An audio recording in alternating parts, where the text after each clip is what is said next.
Obviously, the next exciting topic to talk about, what you all are always waiting for, our Super 25, and there, again, was a ton of movement this week. So, Beth, why don't you kick that off for us and tell us who's in, who's out, and what's going on? Yeah. Shout out to the fans that found us this week, by the way. Yes, there were a couple we appreciate fans. you. Hi again to those of you guys that shared with us that you're watching the show. Keep watching, submit your questions, even if it's things like Beth doesn't know what she's talking about with these Super 25 rankings. With that, let's start with 25. We appreciate the love and the hate.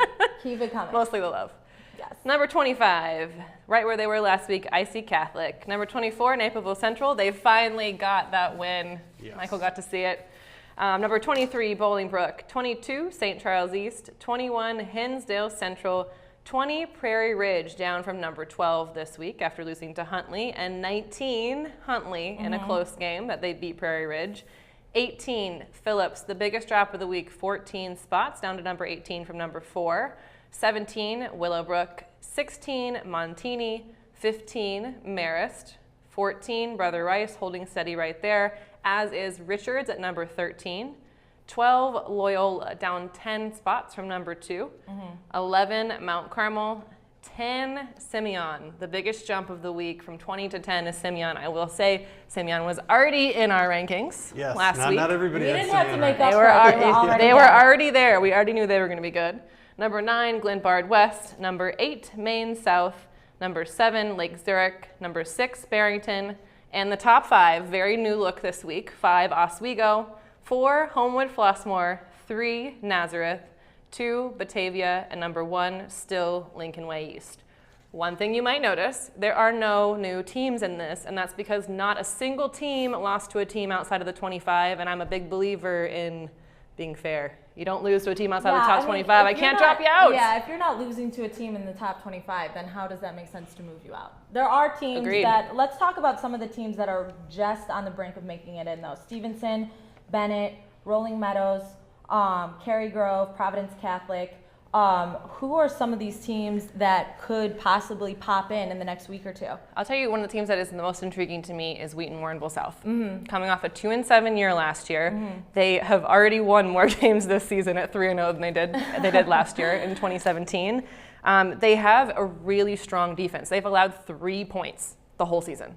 3 points, that's it. 5 interceptions from Joe Ives, who has emerged as a standout on that defense. And they actually have a shot to get in the Super 25 with a game against number 22, St. Charles East, on Friday. So I'm really curious to see them play. I also think Cary Grove, Stevenson, to be honest with you, all of these teams that you just named off, they all have a case to be in the Super 25, and I just need a signature win. And some of them have the chance to do that this week playing against other teams in the top 25. Absolutely. Let's talk a little bit about why some of these teams moved down, up. First, obviously, Phillips dropping 14 spots. That was the biggest drop this week. But they lost to Simeon, which a lot of people, like Coach said in postgame, no one thought we were going to win this game except us. And it's interesting as to why people think that way, because Simeon is not some schmuck team that, isn't competing at a high level, consistently.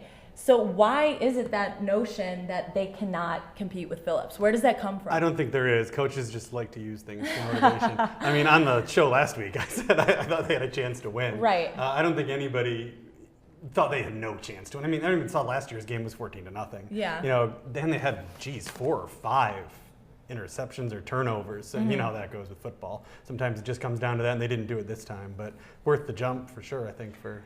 I mean, they've been in the Super 25 since the season opened. Simeon has been, so I would say that we thought that they were going to be good this year, which is a matter of how good. And what I know about Simeon is that they are always talented, and it's always about how disciplined they are on the field. And this year, they're proving they are very disciplined. That's how they win games.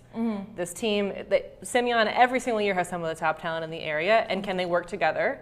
And what product do they put out on Friday and Saturdays is what makes the difference, and this year is clearly a good one for him so far. I mean, he had been an underclassman quarterback. I mean, Alante Brown is a great athlete, Right. but he was learning for the last 2 seasons, and now they have a senior quarterback, and I think in a lot of ways that makes a huge difference. Yeah, one that's going to Michigan State too. That definitely doesn't hurt. Doesn't hurt. We did have a question about the public league team, so let's ask it now. What's been the primary reason for the rise in quality in public league teams and their ability to compete on a state championship level?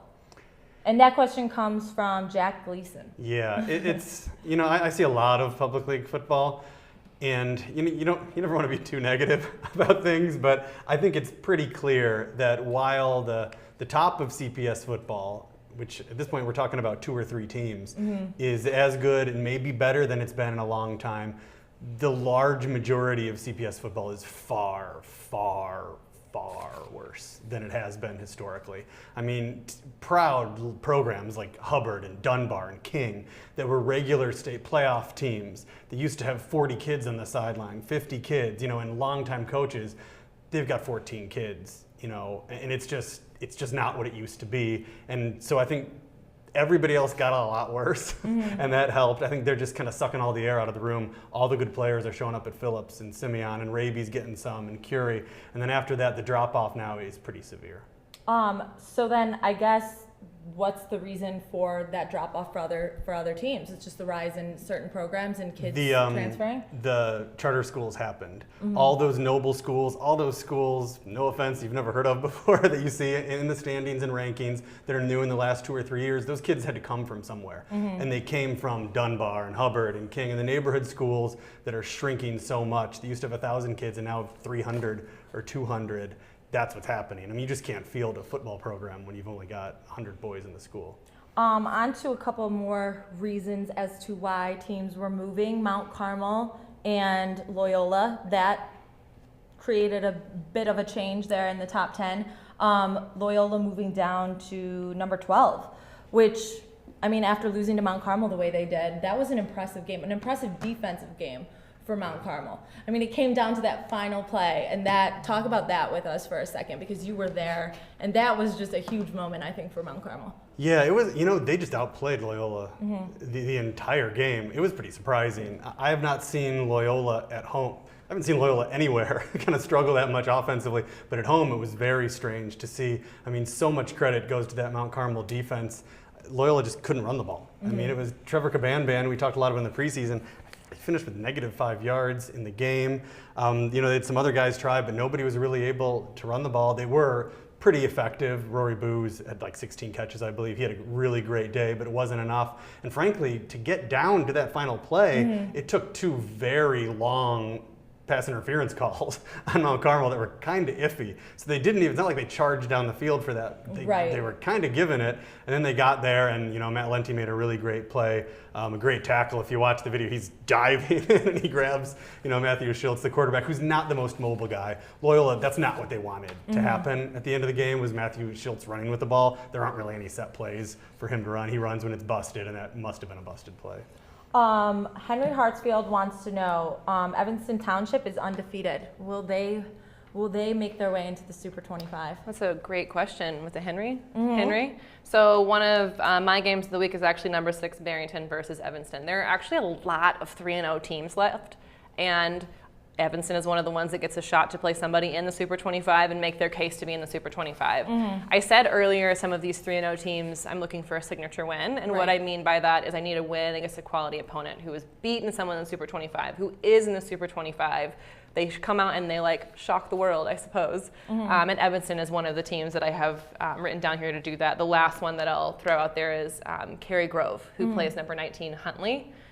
This week. So I'm excited to see those 3 games in particular, 3 matchups of 3-0 schools, and we'll really see especially how the Fox Valley and a few other conferences are shaking out. We're going to review our week 3 games. Obviously, we have to talk about Huntley beating Prairie Ridge. Yeah, that was a 30-game win streak. So we'll get into that in a second. Before we do that, I just want to talk a little bit more about the Super 25. The 3 teams that broke into the top 5: Nazareth, Homewood Flossmoor, Oswego. How, why, what were you thinking? I said earlier in the year, so I'll just read the top 5 for you guys one more time. Number 1, Lincoln Way East. 2, Batavia. 3, Nazareth. And 4, Homewood Flossmoor. 5, Oswego. I said earlier, I think it was the first show that Batavia was ranked, I think, 6th to start with, and that they could be higher. Well, here we are. They're higher. They've continued to show why they are probably the strongest defense in the area. Yeah. I don't know if I want to make that strong of a statement, but definitely in the conversation for the strongest defense in the area. And they just continue to put up quality wins. I mean, last week they won 43-7 over Lake Park. So I think that they're a really solid contender at number 2. Number 3, Nazareth. Their signature run, let's say, came over Lake Zurich last week when they shut them out. And I don't think anyone is now doubting that the Class 7A might be one of the strongest classes in the state, at least at this point right now, which is strange to say. 4, Homewood Flossmoor, always in the conversation. Year in and year out. Always in the conversation. Right. I'm really excited to see them play Bolingbrook. I know that's a pretty big rivalry between the two of them. And it's always a really spirited game where truly who knows who can come out on top. And we'll see a lot about the Southwest Suburban Conference this Friday there. And then Oswego, another one, I think of Oswego similarly to Batavia. It's just they play solid football. They don't make a lot of mistakes. They have a really strong defense. I don't see a lot changing for Oswego, certainly in the next couple Joliet of West weeks. is taking them down on Saturday. Oh, there's your bold prediction Probably from Michael not. O'Brien. Joliet West is my high school, and I've not been to a Joliet West football game since 1993, but I think I'll go on I think Saturday. you need to change that. Yeah. I want to see Oswego, and the Saturday schedule's a little weak, but they probably won't win, but wouldn't it be fun?